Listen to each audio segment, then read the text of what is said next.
Hi, thanks for joining me today. I'm Sarah Fragoso, and today we are making shepherd's pie. It is like the most comforting, delicious family meal that I can possibly think of.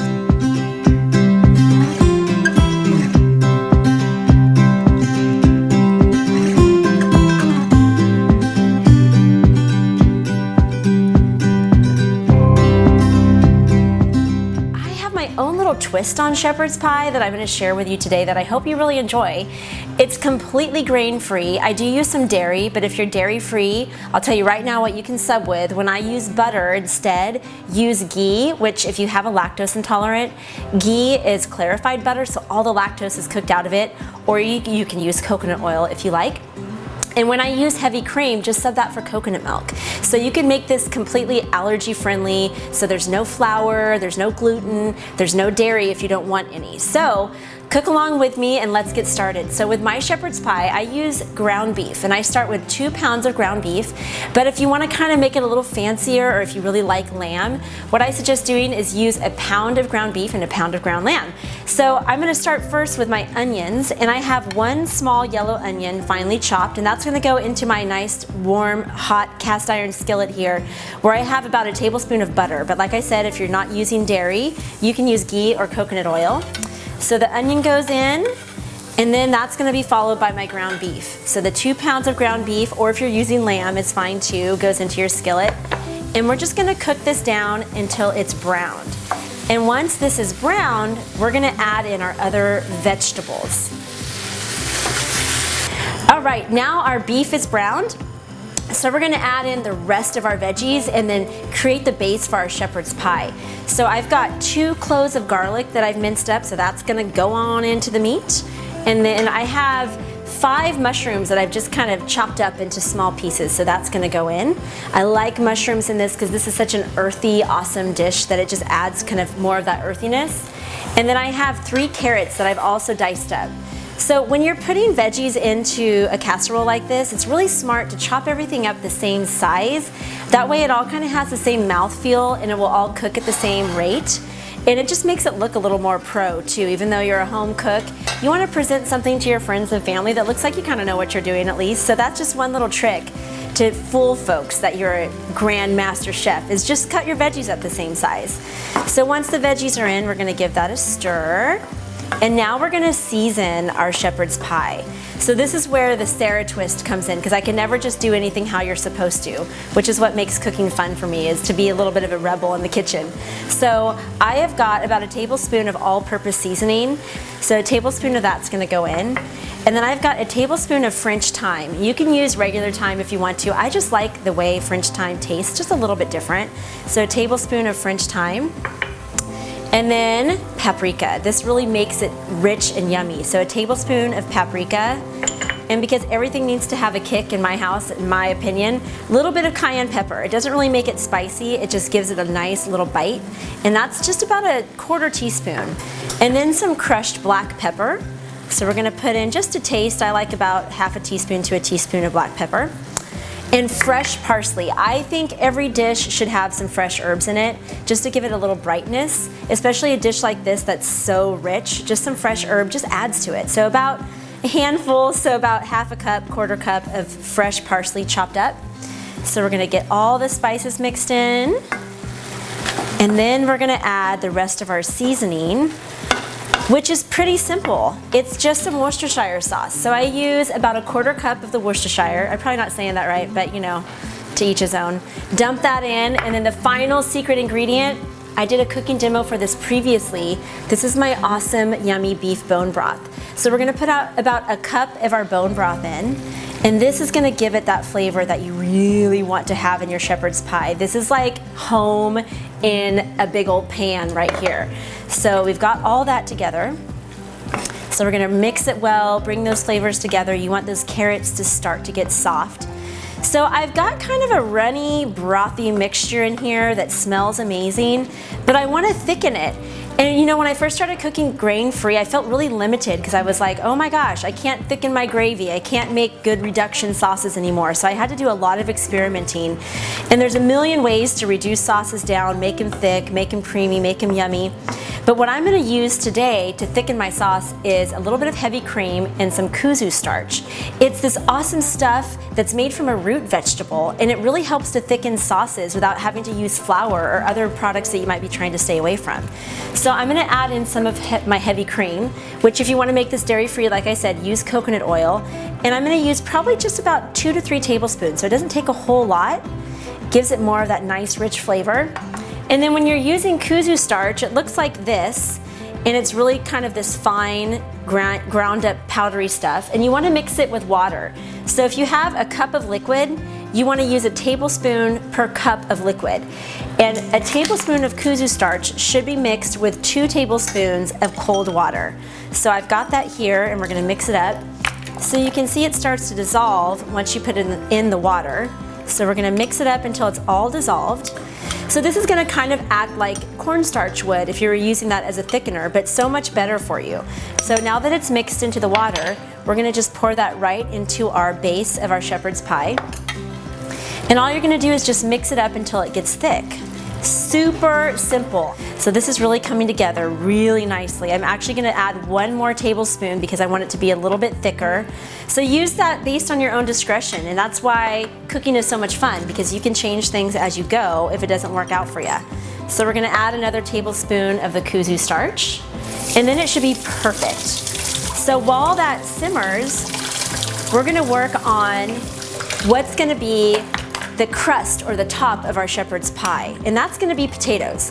So I used white potatoes. If you want, you can use sweet potatoes. You could even use cauliflower, mashed cauliflower, if you'd like to do that, if you're trying to go a little lower carb. So I'm going to mix this in. We're going to let this simmer so the veggies get soft. Oh, I almost forgot my peas. We're actually going to put those in at the end, but don't let me forget. I've got about 1.5 cups of green peas. They were frozen, so I just poured them in a bowl. They're starting to thaw out, but you can just dump them in frozen. You want to put those in just a couple of minutes before you're ready to bake this whole dish, because they really don't need to cook all that long, and you don't want them to be mushy. So this is getting nice and thick now. I'm going to turn the heat down to low, and we're going to work on our potatoes. So I have 4 medium-sized russet potatoes that I diced up. What you want to do to cook potatoes well, you put them into your pan, sprinkle them with a little bit of salt, cover them with cold water. So start with cold water, bring them to a boil, turn it down to a simmer, and then let it simmer for about 20 minutes, but test it with a fork. When it's tender, it's done. So I've got my potatoes in here, and I'm going to add a couple tablespoons of butter to the potatoes, and then some more of my heavy cream. And we're going to season it with a little bit of salt. And then we're just going to whisk it together. So once that's all whisked and ready to go, we're almost ready to put the pie together. So we're going to let the meat simmer a little bit longer so the carrots get tender, and I'm going to finish whipping up my potatoes, and when we come back, we're going to put the pie together and throw it in the oven. Okay, so our potatoes are all whipped up. Our base of our shepherd's pie is almost done. I'm gonna add those peas now. See, I didn't forget. Thanks for reminding me. I'm good, I'm good. Got those in there. We're gonna mix this together and let those peas warm up. And what I'm gonna do next is the most important advice I will ever give you as a home chef.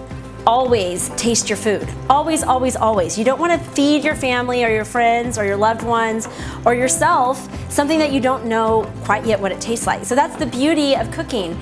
Even though I'm giving you a recipe, please don't think that this is the gospel, because you can make it however you want. This is just an idea. This is just a concept. So I'm going to taste my shepherd's pie and see if I like it, because if I don't like it, I don't want to make my friends and my family eat it. So we're going to make sure it's seasoned well. Okay, so a little taste here. I forgot the salt. See, if I didn't taste it, everyone here would be really mad at me at the end of this because it's not quite right. So I'm gonna add a little salt into my shepherd's pie. Okay, let's see now how this is.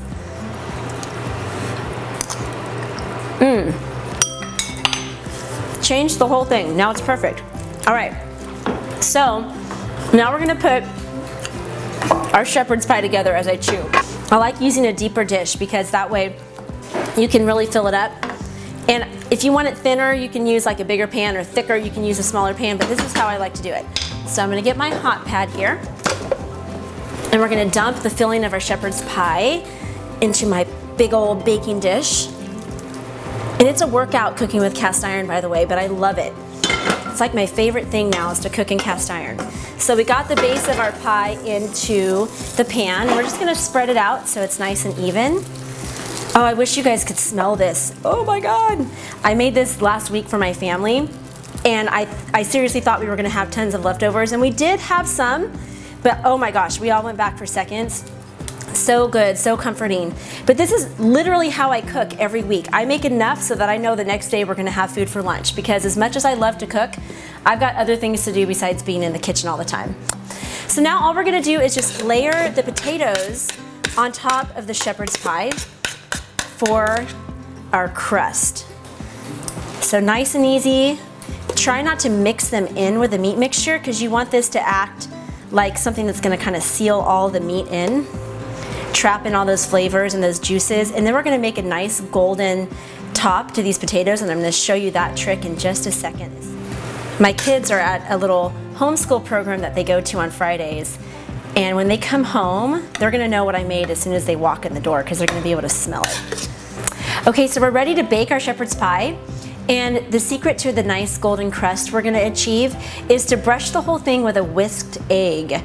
Look how beautiful that is. I have chickens in my backyard, so this is an egg from one of my chickens.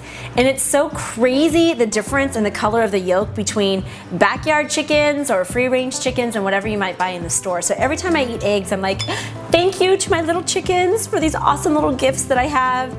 So I know I'm such a dork, but that's how we roll around here. So I'm gonna cover this now. I'm gonna brush it on with my little brush here on top of the potatoes.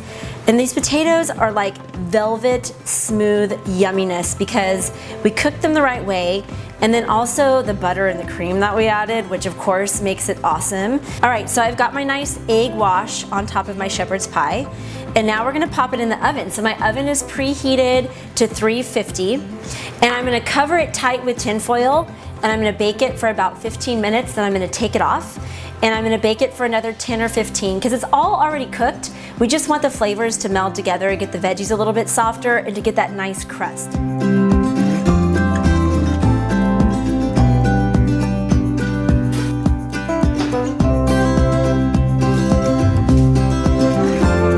Okay, so our shepherd's pie is done, and holy freaking guacamole. It looks amazing. I'm so excited. And now I'm all alone in my house with no one to share this with but me, because John left to go to work and the kids are at their little Thrive homeschool program.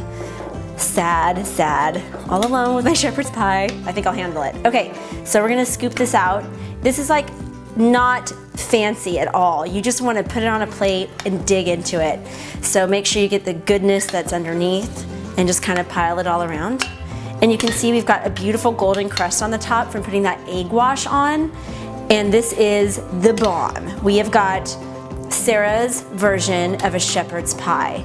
So here it is, finished product. And it's so hot, I really want to eat it. And I'm gonna probably embarrass myself in front of all of you guys and totally burn myself, but it's worth it. Oh my gosh. I am so pumped. First time I made it, the kids were like, and John, it was like I started all over again. I've been cooking for them for years, and I don't know why this, for whatever reason, was so particularly spectacular, but it's just good. So I hope you guys enjoy it at home, and hopefully I don't eat the whole thing before everybody gets back. All right, you guys enjoy.